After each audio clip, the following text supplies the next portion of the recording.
જ્યારે ભાવપૂર્વક વહાલથી વંદન કરવામાં આવે ત્યારે તમારા સઘળા સાધનો તો ઠાકોરજી કરી આપે છે. જ્યાં સુધી સાધન બળે જીવીએ છે તો ઠાકોરજી કે તું કરતો રે સાધન, પણ વંદન કરીને શરણાગત થઈ જઈએ, ઠાકોરજી કે તારાથી માળા નથી થતી ને તો તારા બદલે હું કરી આપીશ, તું તો મારો થઈ જા. અનન્યા ચિંતયંતો મામ યે જનઃ પર્યુપાસતે તેષામ નિત્યાભિયુક્તાનામ યોગક્ષેમં વહામ્યહમ. તારું યોગ, તારું ક્ષેમ હું કરી આપું છું. ગોકુલનાથજીના વચનામૃતોમાં એમના જીવન પ્રસંગમાં આવે છે કે જ્યારે એકવાર માળા ફેરવતા હતા ગોકુલનાથજી, અને ત્યારે આવીને વૈષ્ણવે કહ્યું, જયરાજ આપ તો પૂર્ણ પુરુષોત્તમ છો, આપને માળા કરવાની શું જરૂર છે? ત્યારે આપે કહ્યું કે તું નથી કરી શકતો એટલે ફેરવું છું. તને શરણે લીધો છે, અને શરણે લીધેલા જીવ જો પોતે સાધન ન કરી શકે તો જેણે શરણમાં લીધા છે એણે સાધનો પૂરા કરવા જોઈએ. કોઈને શરણમાં લેવો પણ સહેલો નથી, ત્યારે એની સંપૂર્ણ જવાબદારી શરણ લેનારના માથે આવે છે. ગોકુલનાથજી કે હું એટલે માળા ફેરવું છું કે મેં ઘણાને શરણે લીધા ને નથી ફેરવી શકતા. ત્યારે ગુરુ કોઈક અનુષ્ઠાન, કોઈ જાપ, કોઈ પાઠ કરતો હોય તો એમાં એના સર્વ શિષ્યોના પાઠ આવી જાય છે. આપણી ત્યાં તો એ ભાવ છે, એ ક્રમ છે.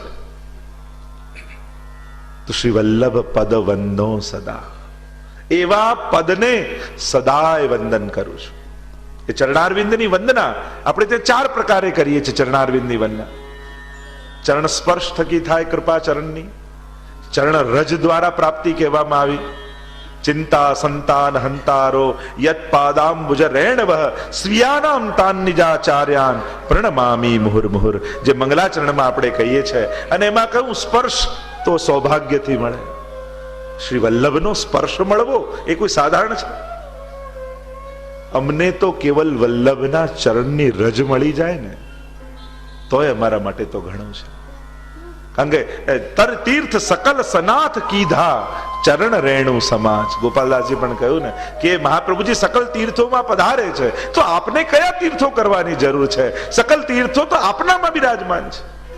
તો કહું એ તીર્થોને તીર્થત્વ આપવા માટે આપ દરેક તીર્થોમાં પધારે છે. કારણ કે એ રજ પધરાવે છે, અને રજના એ પ્રતાપે જે જીવો ત્યાં પાપ મૂકી ગયા છે તે તીર્થોને પણ નિષ્પાપ બનાવી દે છે. ચિંતા સંતાન હંતારો યત પાદાંબુજ રેણવ. એનું કેવલ સ્મરણ કરવાથી, રજનું સ્મરણ કરી લેવા માત્રથી સઘળી ચિંતાઓનો નાશ થઈ જાય છે. સમસ્ત ચિંતાઓનો નાશ થઈ જાય. આજ પછી ક્યારે પણ ચિંતા થાય ને, તમે ચંપારણમાં જે દર્શન કર્યા ને મહાપ્રભુ, એનું સ્મરણ કરજો. શ્રી વલ્લભની કૃપાથી બધું નિવૃત્ત થઈ જશે. વૈષ્ણવ શ્રદ્ધા આપણી કમજોર છે. શરણે ગયા છે એના સામર્થ્યમાં કોઈ અભાવ નથી. આપણું કાર્ય ન થાય ને તો આપણે વાંક જેને પગે લાગ્યા હોય ને એનો કાઢીએ, પણ પગે લાગતા સમયે એ લાગવામાં આપણી સંપૂર્ણ શરણાગતિ હતી કે નહીં એને ચેક નથી કરતા. આપણે વાંક એનો કાઢીએ કે જો આટલા રવિવાર ભર્યા ને આટલા પૂનમો ભરીને આટલું આ ભર્યું તોય મારું ન થયું. પણ દરેક પૂનમે શ્રીનાથજીમાં બજારમાં જઈને રતાળું જ ખાઈને પાછા આવતા હોઈએ તો પછી તાળું જ લાગી જાય ને ભાગ્યમાં. એટલે પૂનમ ભરવા જઈએ પણ શ્રીનાથજી કેટલા આપણી પાસે.